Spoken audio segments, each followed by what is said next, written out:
रोज एक ओवी संतांची, रोज एक ओवी संतांची.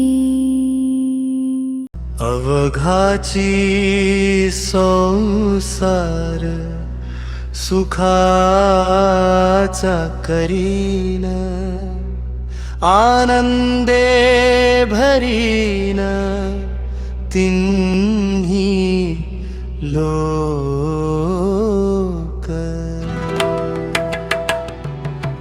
अवघाची संसार सुखाचा करीन, आनंदे भरीन तिन्ही लोक. नमस्कार. रोज एक ओवी संतांची या मालिकेत सगळ्यांचं मनपूर्वक स्वागत. गेले 2 भाग आपण ज्या विपरीत आणि अडचणीच्या स्थितीचं वर्णन करत संतांच्या ओवीवरती आपल्याशी संवाद साधण्याचा प्रयत्न मी करत आहे. आणि खरंच असं आहे की भरकटलेले अक्षरवादळ, उन्मादाची हवा, आकाशी बेगुमान उडतो तात्पर्यांचा थवा. गोंधळलेल्या मनात उठती आवास्तवाच्या लाटा, जीवन कलहामध्ये अडकल्या गुदमरलेल्या वाटा. श्लीला श्लील सूड असूया दारिद्र्याचा संग, दुर्दैवाच्या संक्रांतीवर मन अतृप्त पतंग. ना कुठेही दिसला शब्द समाधान स्थैर्याचा, आशेची किरणेही घेती आज शोध सूर्याचा. परंतु त्या वादळात दिसले मजला एकच शीड, स्थिर शब्दांच्या काठीवरती गुरुकृपेची भीड. रत्नांच्या उधळून या खाणी उसळे मोहनसागर, संस्कृत काठावरती भरली माय मराठी घागर. घागरीत त्या सागर मावे, घागर सागर झाली, निरूपण सांगे कृष्ण सुतेचे ज्ञानेश्वर माऊली. याची स्थिती आहे. आणि मग ज्ञानेश्वर माऊलींच्या दृष्टिकोनातून संपूर्ण जग हे आनंदी होण्याच्या दृष्टिकोनातून काय करायला हवं आहे. जो जे वांछिलं तो ते लाहो प्राणी जातं. पण याचा अर्थ भलताच घेतला म्हणून अडचण झाली. याचा अर्थ घेतला लोकांनी मेरी मर्जी असा घेतला आहे, तर तसं नाही येते. पण मग काय करायला हवं याचं उत्तर आत्ता जी आपण ओवी ऐकली त्यामध्ये आहे. काय आहे ते? अवघाची संसार सुखाचा करीन, अवघाची संसार सुखाचा करीन, आनंदे भरीन तिन्ही लोक. हे कोणी करायचं आहे? जो म्हणतो त्यांनी करायची गोष्ट आहे. म्हणजे प्रत्येकाने करायची गोष्ट आहे. आता तुम्ही जर ती ओवी वाचली असेल, म्हटली असेल किंवा ऐकली असेल तर तुम्ही त्याचे कर्ता होता. या ओवीचं वैशिष्ट्यच हे आहे की तुम्ही म्हणाल की जबाबदारी तुमच्यावरती आली. काय? अवघाची संसार सुखाचा करीना, आनंदे भरीन तिन्ही लोक. प्रश्न येऊन थांबतो तो सुख म्हणजे काय? तिथे गाडे येऊन थांबतात. आणि त्यामुळे ही जी सुखाची कल्पना आहे ती समाधानाच्या दिशेनं आहे, ती तात्पुरती आहे, ती सातत्यानं आहे. काय आहे नेमकं समाधान? कोणत्या गोष्टीमध्ये? ते भौतिक गोष्टीत आहे का? मला पाहिजे ते खायला मिळालं, मला पाहिजे ते लिहायला मिळालं, मला पाहिजे ते प्रवासाला मिळालं, मला पाहिजे ते झोपायला मिळालं, मला पाहिजे ती माणसं मिळाली, असं आहे का? तर तसं नाही आहे. सुख त्याच्यापेक्षाही वेगळं आहे. कारण सुख शब्दामधलं एक अक्षर जे आहे ते संपूर्ण आकाशाशी निगडीत आहे. ते केवळ तुमच्या घरगुती संसाराशी निगडीत नाही.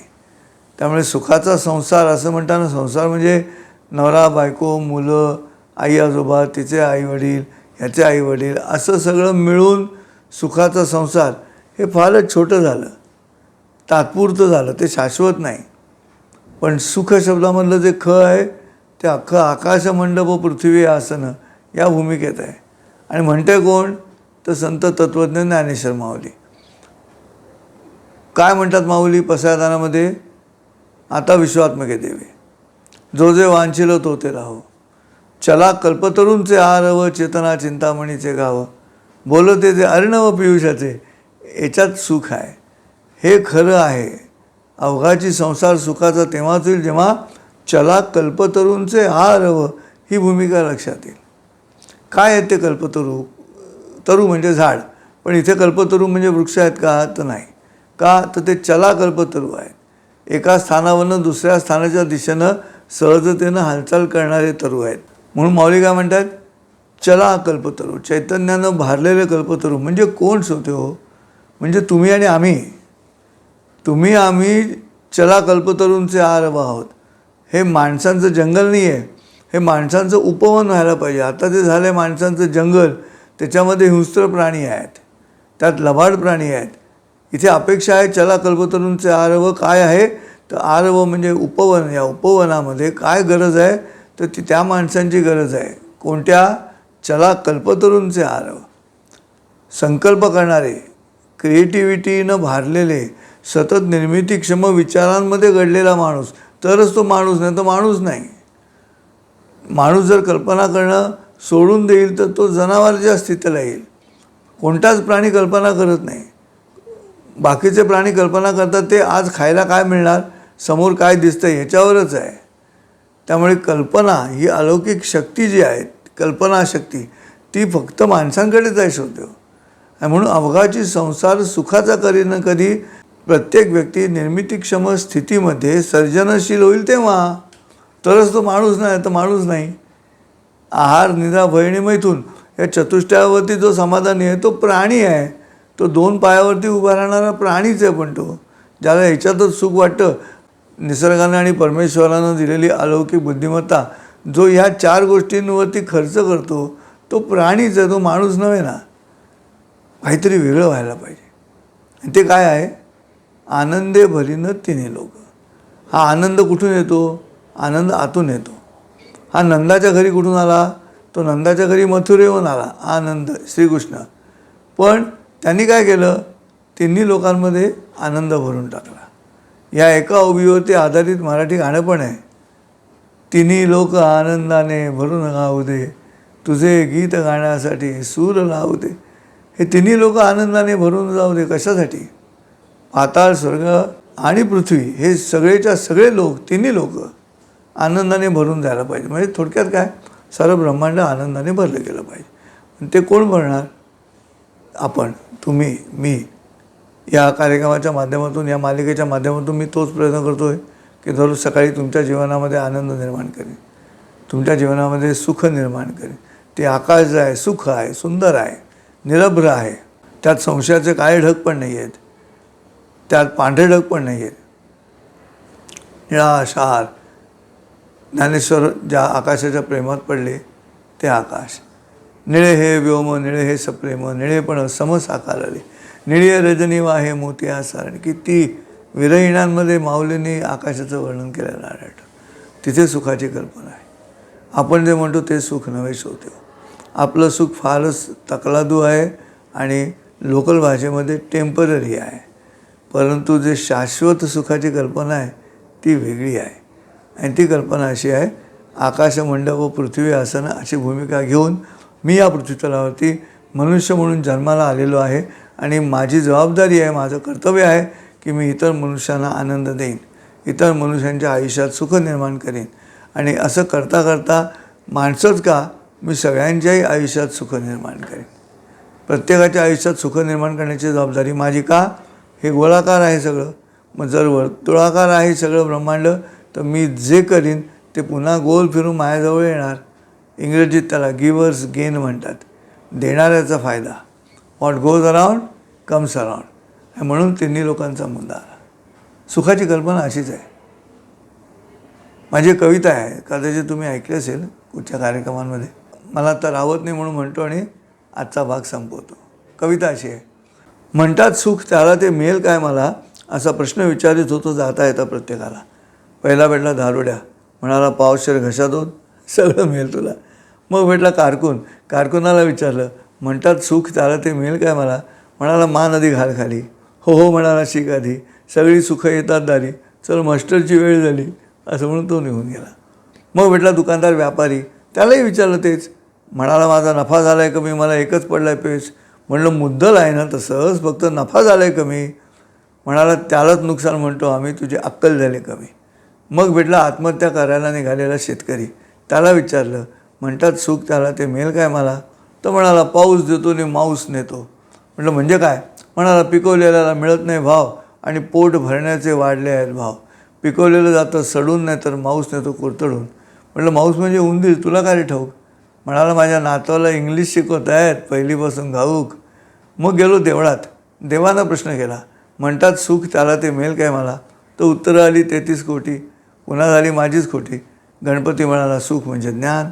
सरस्वती म्हणाली, सुख म्हणजे विद्या. हनुमान म्हणाला, सुख म्हणजे राम.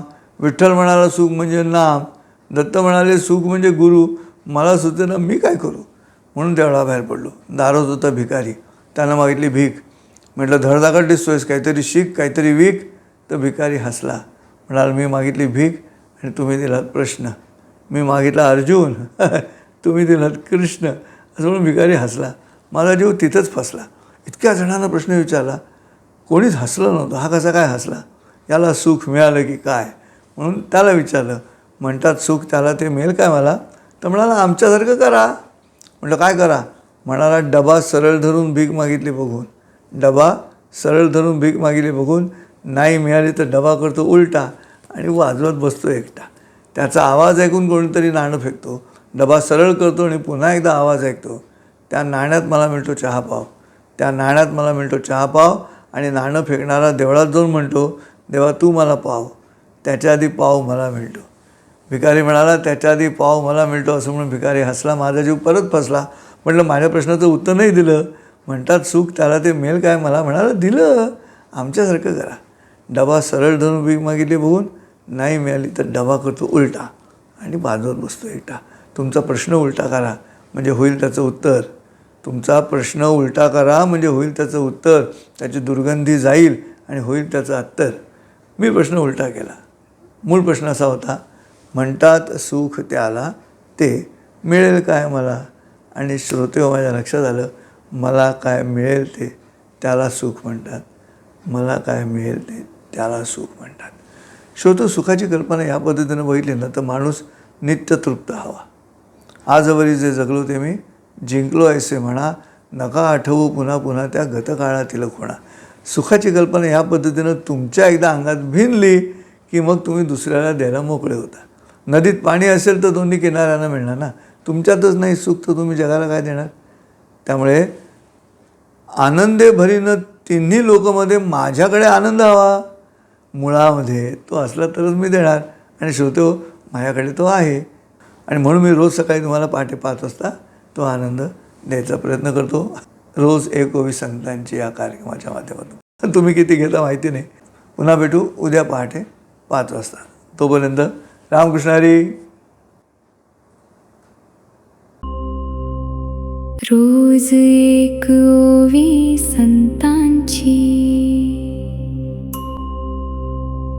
रोज एक ओवी संतांची.